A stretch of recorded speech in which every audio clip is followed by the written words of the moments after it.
আল্লামা সাঈদী দর্শন করেছে, একজন সাক্ষী দিয়েছে, আমি রাতের অন্ধকারে বারান্দায় শুয়েছিলাম, হঠাৎ করে দেখি একজন দৌড়চ্ছে অন্ধকার রাত্রিতে।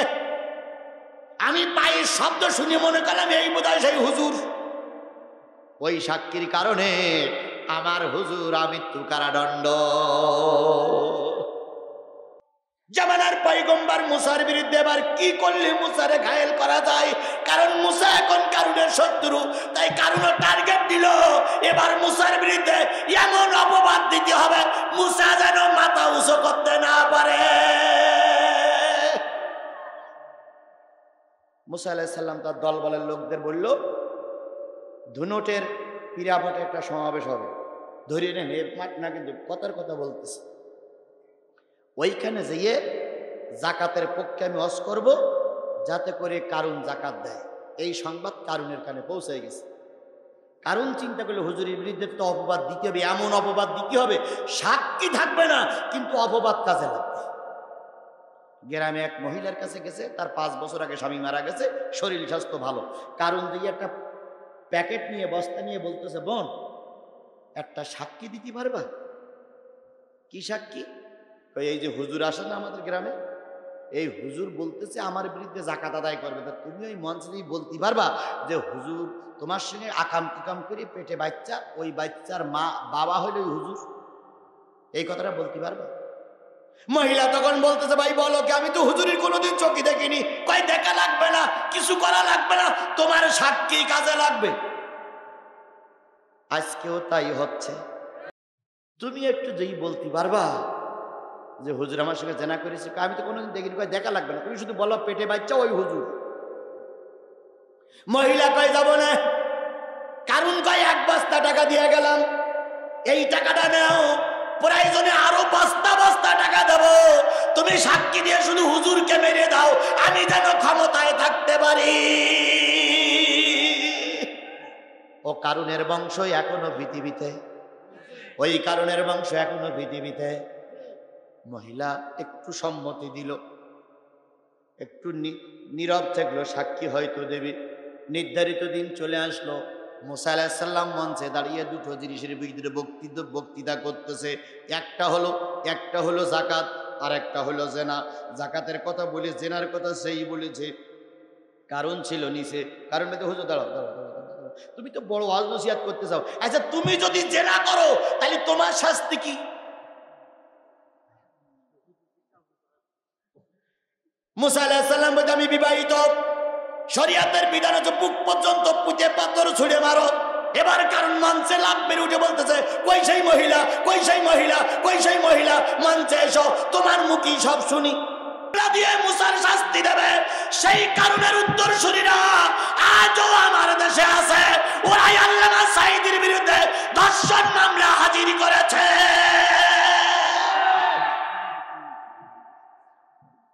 কত? 1000 কি নাম? আকরাম সরকার, 1000 টাকা। আল্লাহ কবুল করুক। মহিলা যখন সামনে এসে বলল, সামনে এসে দাঁড়ালো, কারণ তখন বলতেছো আমার জাতি, এই যে মহিলার পেট উষা, এই মহিলার পেটে যে বাচ্চা, ওই বাচ্চার জন্মদাতা তোমাদের হুজুর। বলুন তো, বিয়ের আগে বাচ্চা হওয়া ভালো লক্ষণ না খারাপ লক্ষণ? ভালো লক্ষণ না খারাপ লক্ষণ? আমাদের দেশে ভালো লক্ষণ। পরিমণি বিয়ের আগে মা হলো, জেলখানায় যাওয়া লাগলো না। বুবুলি বিয়ের আগে মা হলো, ওরা জেলখানায় যায় না, তারা হক পথে থাকে, তারাই জেলখানায় যায়। বিয়ের আগে মা হওয়া যেমন বৈধ নয়, দিনের ভোট রাতি করে নেতা হওয়াও তেমন বৈধ নয়। ওরে বিয়ের আগে মা হলি ওরা যেমন হয় অবৈধ, দিনের ভোট রাতে করে যারা নেতা হয় ওরাও হয় অবৈধ নেতা। আর এই অবৈধ নেতাদের কোনো অধিকার নেই আল্লামা সাঈদীর বিচার করার। তোমার বউ তোমার ভোট দেয়নি, তোমার মাও ভোট কেন্দ্রে যায়নি, তুমি রাতারাতি নেতা সেজেছো, তুমি কোন অধিকারে আমার আলেমদের বিচার করতেছ? এক কথা না, একদিন ধরা খেতেই হবে। কথা বলেন ঠিক না বেঠিক? আরো জোরে বলেন ঠিক না বেঠিক? চেয়ারম্যানের দরবারে 3 চোরের বিচার। কয় চোর? 3 জন একই চোরের চোর। তো চেয়ারম্যান এলাকার মানুষ, চেয়ারম্যান বলিস তোদের আর কি বিচার করবো, তোরা তো আমার থানার লোক, আমার জেলার লোক, তো এক কাজ কর, ওই বাগবাড়ি বাজারে যা, যেয়ে বাগবাড়ি বাজারের থেকে 3টে ফল কিনে নিয়ে আসবি। ফল খাওয়ার পরে বিচার করব যে তোদের কোন রায় দেব। এখন প্রথম যে লোক এসেছে চেয়ারম্যানের দরবারে, সে কিনে নিয়ে এসে একটা আম। এখন আমটা খুবই মিষ্টি। আমের ভিতরে সাধারণত কয়টা বিচি থাকে? একটা বিচি। চেয়ারম্যান আম খেয়ে বিচি দেখে বলতেছে তোর আর কতবার শাস্তি দেব, বিচি তো একটা, তোর 1 মাসের জেল দিলাম।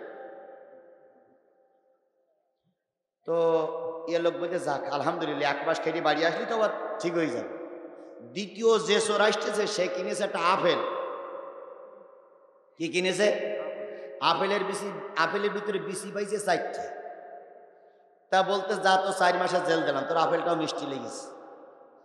পিছনে যে লোক আসতেছে 3 নম্বর, সে কিনেছে একটা তরমুজ।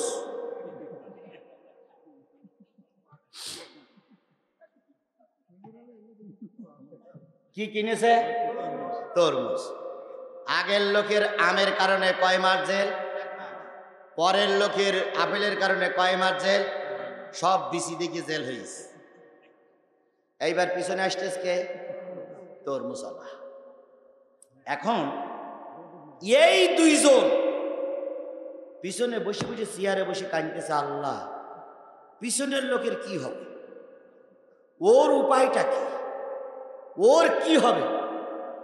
তো চেয়ারম্যান পিছন দিক তাকায় বলছে, কি রে, আমার এই রায় শুনে তোরা সন্তুষ্ট হইসনি? কয় হইস। কয় তাহলে কাঁদতেছিস কেন? কয় কাঁদতেছি পিছনের লোকের অবস্থা দেখি। তো বলছি কেন? তো বলছি ও নেসতেছে তরমুজ। তো এই তরমুজ খেয়ে যদি তুমি রায় দাও, তোর তো 1 লক্ষ বছরের আগে মামলা শেষ হবে। কথা কি বুঝতে পেরেছেন আপনারা? কথা কি বোঝাতে পেরেছি?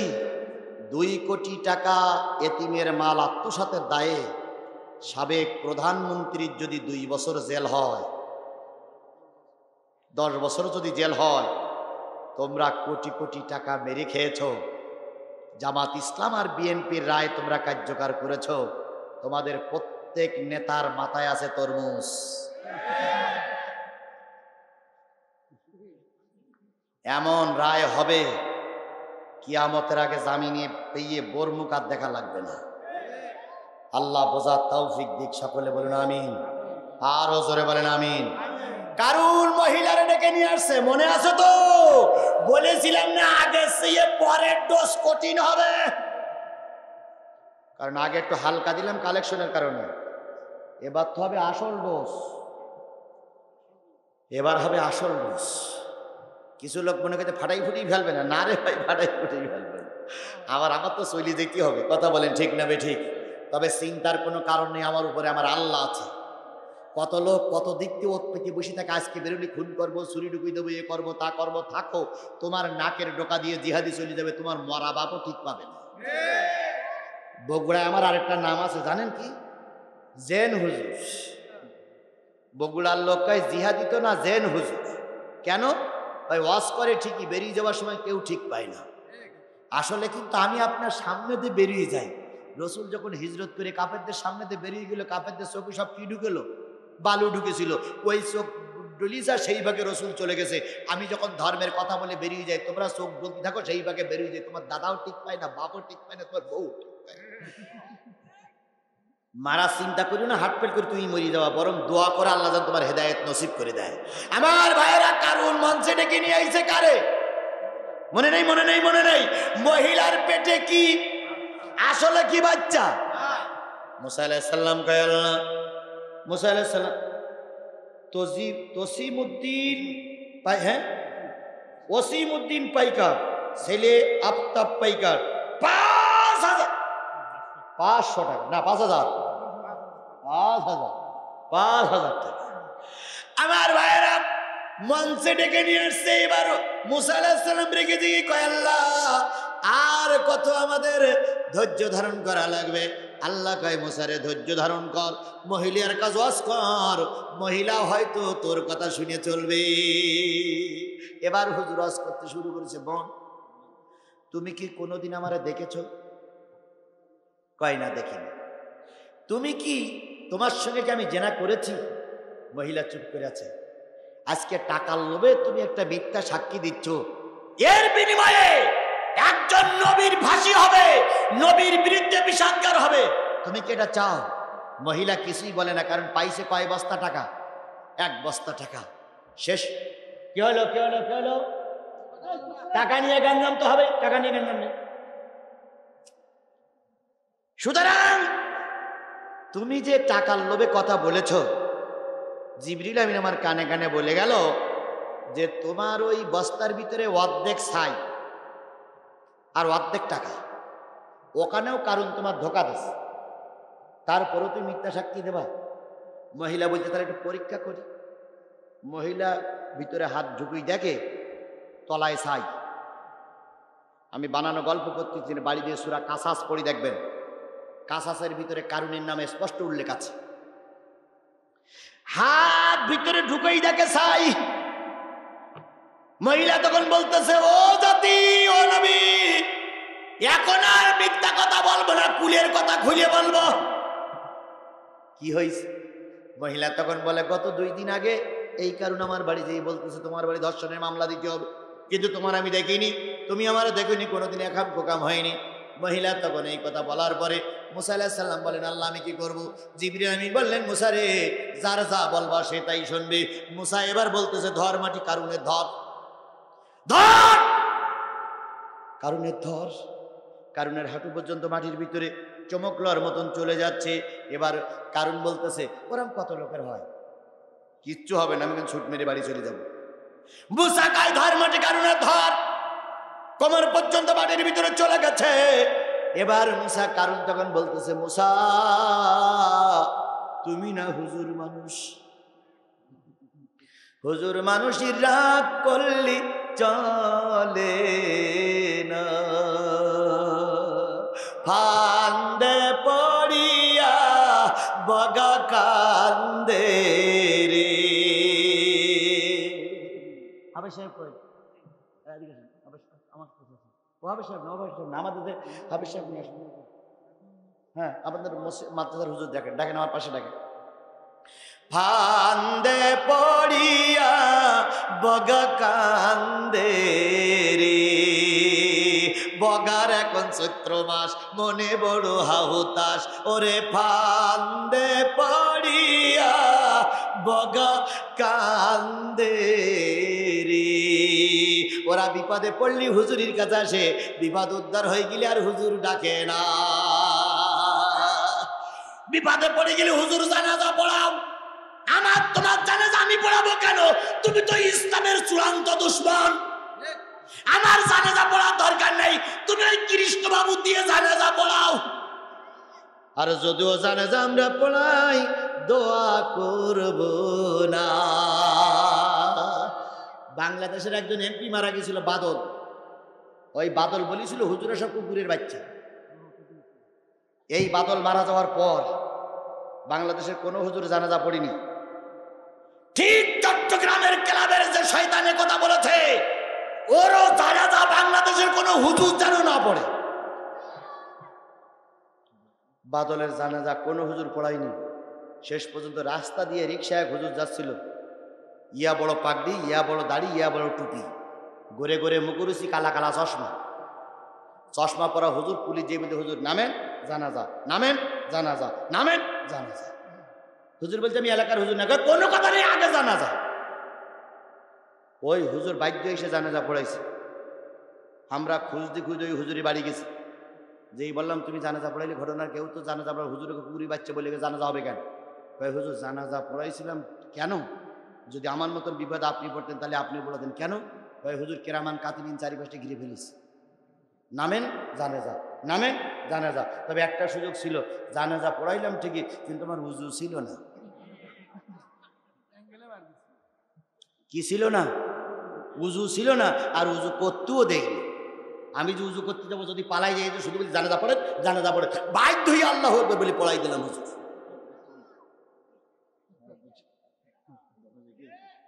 আল্লাহ পারে না পারে না? তোমাদের যদিও জানাজা হয় উজু ছাড়া। এখন আজকে যারা শুনতেছে যে উজু ছাড়া মৌলবীরা জানাজা পড়বে, ওরা আজকে তারা সতর্ক থাকবে না যে হুজুর উজু করে কিনা দেখো। এবার আসলে বলবে যে হুজুর আগে উজু করে কি দেখ। যদি না উজু করে থাকে তো বাথরুমের ভিতরে ঢুকিয়ে দিয়ে পেশাব পায়খানা করাই উজু করাই নিবে। আচ্ছা নিলে তোমার ক্ষমতা আছে উজু করাই নিলে, এইবার আমি যখন জানাজা পড়বো তখন আমি সামনে থাকবো, তুমি পিছনে থাকবা। এখন আমি দোয়া কালাম পড়তিস কি না পড়তি তুমি জানলে কি করি? আমি হাত বেঁধে বুকে হাত বান্ধি আর যেখানে হাত বান্ধেন নাবি নিচে হাত বেঁধে বলবো আল্লাহ এই সেই শয়তানি এই এই এই এই যাচ্ছে আল্লাহ এই এই ঠিক মতন টাইট দিও আল্লাহ। হয় উজু ছাড়া হবে না দোয়া ছাড়া হবে, কথা বলেন ঠিক না বেঠিক? তাহলে হুজুরির কাছ থেকে যদি দোয়া নিতে হয় হুজুরির বিরুদ্ধে চলো না। আল্লাহ বোঝার তৌফিক দিক, সকলে বলুন আমিন। এবার শিক্ষণীয় কথা হচ্ছে ইয়া আইয়ুহাল্লাযীনা আমানু তাকুল্লাহ ওয়া কুলু কাওলান সাদীদা। হে ঈমানদারেরা, হে বগুড়ার মুসলমানেরা, হে ধুনুটের মুসলমানেরা, এতক্ষণ জিহাদির ওয়াজ শুনেছো, দেখতে দেখতে 12:30 পার হয়ে গেছে। এতক্ষণ যারা ওয়াজ শুনেছো, আল্লাহর কোরআনের দাবি হচ্ছে কুলু কাওলান ইত্তাকুল্লাহ। সর্বক্ষেত্রে কার ভয় করবা? আরো জোরে বলেন, কার ভয় করবা? ভোট দেওয়ার সময় কার ভয়? নামাজের সময় কার ভয়? চুরি ডাকাত করার সময় কার ভয়? মিথ্যা সাক্ষী দেওয়ার সময় কার ভয়? প্রথম তোমাদের উপদেশ সর্বক্ষেত্রে আল্লাহর ভয় করবা, কারণ যেখানে কেউ থাকে না সেখানে কে থাকে? কুলু কাওলান সাদীদা, সঠিক কথা বলো। 1 নম্বর কার ভয়? 2 নম্বর কি? সঠিক কথা বলো। ইসলিহি লাকুম আমালাকুম ওয়া ইয়াগফির লাকুম যুনুবাকুম। যদি আল্লাহর ভয় করো, সঠিক কথা বলো। আর এতদিন পর্যন্ত রামপন্থী বামপন্থী ছিলে, ভোট চুরি করার পক্ষে ছিলে, বিনা ভোটে ক্ষমতায় যাবার পক্ষে ছিলে, এখন যদি বুঝে থাকো মরা লাগবে, আল্লাহর কাছে কৈফিয়ত দেওয়া লাগবে, কবরে যাওয়া লাগবে, আমল পরিবর্তন করে তওবা করে আজকে বাড়ি ফিরে যাও, অন্যায়কারীদের সঙ্গে থাকবো না। আমল পরিবর্তন করো। যদি আমল পরিবর্তন করে আজকে তওবা করতে পারো, নারীরাও শোনেন, মায়েরা শোনেন, বোনেরা শোনেন, যদি আজকে আমল পরিবর্তন করতে পারো, ইয়াগফির লাকুম যুনুবাকুম, আমাদের জীবনের সব গুনাহগুলো আমার আল্লাহ মাফ করে দেবে। ওমাইতিল্লাহ ওয়া রাসূলা ফাকাদ ফাযা ফাওজান আযীমা। যারা আল্লাহর আনুগত্য করে, রাসূলের নেতৃত্ব মেনে যায়, কোরআন হাদিস মেনে চলে, আল্লাহ তাদের ইহকালও শান্তি দেয়, পরকালও উত্তম উত্তম মর্যাদার সাথী বানাইয়া দেবে। সুতরাং যতদিন বেঁচে আছি কিসের পক্ষে? কারা কারা কোরআনের পক্ষে থাকতে রাজি আছেন? 2 হাত তুলে মালিকের দেখান। জোরে একটা তাকবীর দেন, লিল্লাহি তাকবীর। আরো জোরে লিল্লাহি তাকবীর। আল কোরআনের আলো, আল হাদিসের আলো, তোমার নেতা আমার নেতা, দুনিয়ার মুসলিম, লিল্লাহি তাকবীর। এতক্ষণ কোরআনের ওয়াজ শুনলাম, এবার আমার পক্ষ থেকে 4টা দাবি করব, রাখবেন। 1 নম্বর দাবি হচ্ছে যতদিন বেশি আছি 5 ওয়াক্ত নামাজ কাজা করব না। 5 ওয়াক্ত নামাজ, এটা কি আমার দাবি না আল্লাহর দাবি? আল্লাহর দাবি, রাসূলের দাবি। তাহলে আজকে যারা আসছি সবাই আমরা 5 ওয়াক্ত নামাজ পড়বো ইনশাআল্লাহ। 2 নম্বর দাবি হলো রমজান মাসে রোজা কাজা করব না। 3 নম্বর দাবি হচ্ছে যতদিন বেঁচে আছি কোরআন প্রতিষ্ঠার পক্ষে থাকবো। আর 4 নম্বর দাবি হচ্ছে কোরআন কায়েমের পক্ষে যে যারা কাজ করছে, আমার জীবন চলে গেলেও ওই দল থেকে দূরে সরে যাব না। এই দাবিটা কি শুধু পুরুষের কাছে? মহিলাদের কাছে একই দাবি। মহিলাদের কাছে বাড়তি আর 2টো দাবি হলো, আপনার সতীত্বের হেফাজত করুন, পর্দা মেনে চলুন, স্বামীর খেদমত করুন, আমার আগে আপনি জান্নাতি। আল্লাহ সবাইকে জান্নাতি মেহমান হিসেবে কবুল করুন। আমি হাদিস পড়েছিলাম, কিয়ামতের দিন 3 শ্রেণীর মানুষ সুপারিশ করবে। নবীগণ সুপারিশ করবে, আলেমগণ সুপারিশ করবে, শহীদগণ সুপারিশ করবে। নবীদের সঙ্গে আমরা এখন নেই, আলেমদের সঙ্গে থাকি। আলেমরা সুপারিশ করে আপনাকে জান্নাতে নিয়ে যাবে। আল্লাহ সকলকে কবুল করুক। বেঁচে থাকলে আবারও কোনোদিন দেখা হবে, যদি বেঁচে না থাকি কিয়ামতের দিন আল্লাহ পাক যেন আপনাকে আমাকে জান্নাতের স্মৃতি পরিচয় করায় দেয়। মাতলা, শাহজাহানপুরি মাতলা আমার একটা মাহফিল আছে। আপনাদের নিকটবর্তী শাহজাহানপুর মাদলা একটা মাহফিল আছে। এই কত তারিখ তো আমার মনে নেই, তবে আপনারা নিশ্চয়ই তারিখটা জেনে যাবেন। মাদলার মাহফিলে আপনারা সকলে দলে দলে যোগদান করবেন। পার্শ্ববর্তী আরও অনেক জায়গায় মাহফিল আছে, সেগুলো দূরে, কিন্তু মাদলারটা নিকটবর্তী। আল্লাহ পাক সকলকে কবুল করুক, আল্লাহুম্মা আমিন।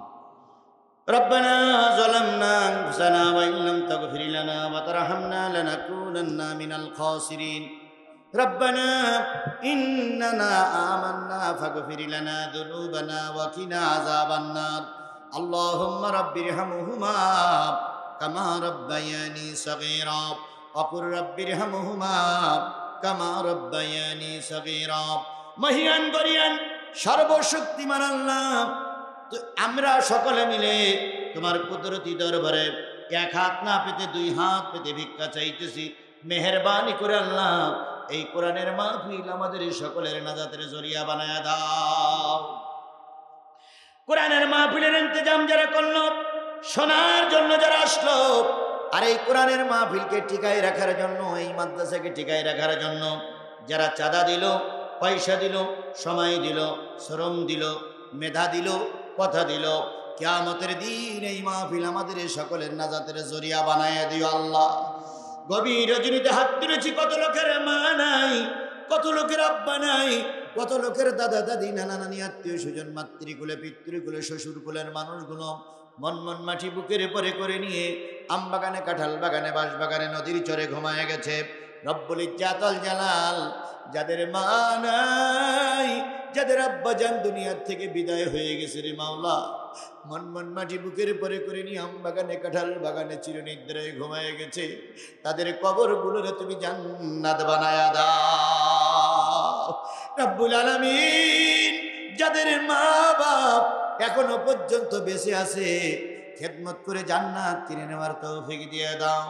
কোরআনিয়া মাদ্রাসায় মাহফিল করে 4টে টকবকে গোলাপ ফুলের মাথায়, কোরআনের ফুলের মাথায় আমরা দস্তরবন্দি করেছি। আগামী বছর যেন এখান থেকে 15-20টা ছেলে যেন বেরিয়ে আসতে পারে তৌফিক দিয়ে দাও।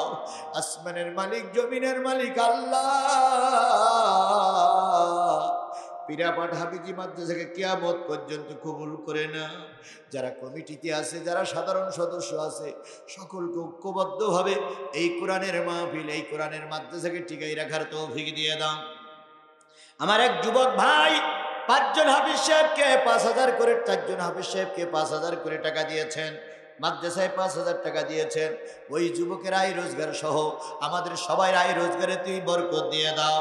আজকের মাহফিলের প্রধান অতিথি 30,000 টাকা, সভাপতি টাকা দিয়েছেন, সেক্রেটারি টাকা দিয়েছেন, ক্যাশিয়ার টাকা দিয়েছেন, আমরাও দিয়েছি।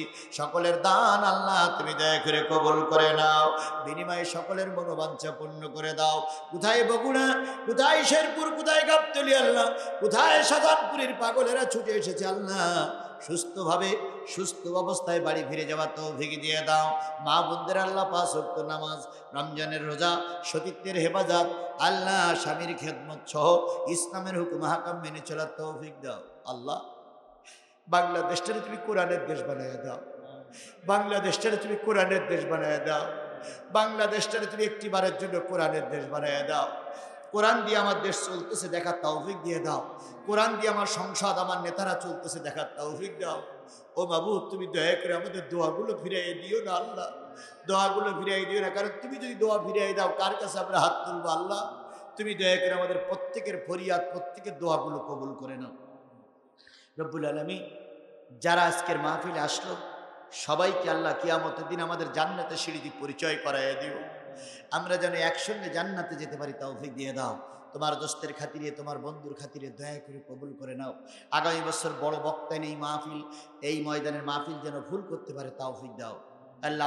আমার পিছনে যারা মেহনত করেছে, আমাকে যারা মেহমানদারি করেছে, যারা চলার পথে ওঠার পথে আমার সহযোগিতা করেছে আল্লাহ, তাদের সবাইকে আমার বন্ধু বানিয়ে কিয়ামতের দিন আমাদের সবাইকে নাজাত দিয়ে দাও। যার সন্তান বিদেশে আছে আল্লাহ তাকে তুমি মাফ করে দাও, সন্তানটারে সুস্থভাবে বাড়ি ফিরে আসার তৌফিক দাও।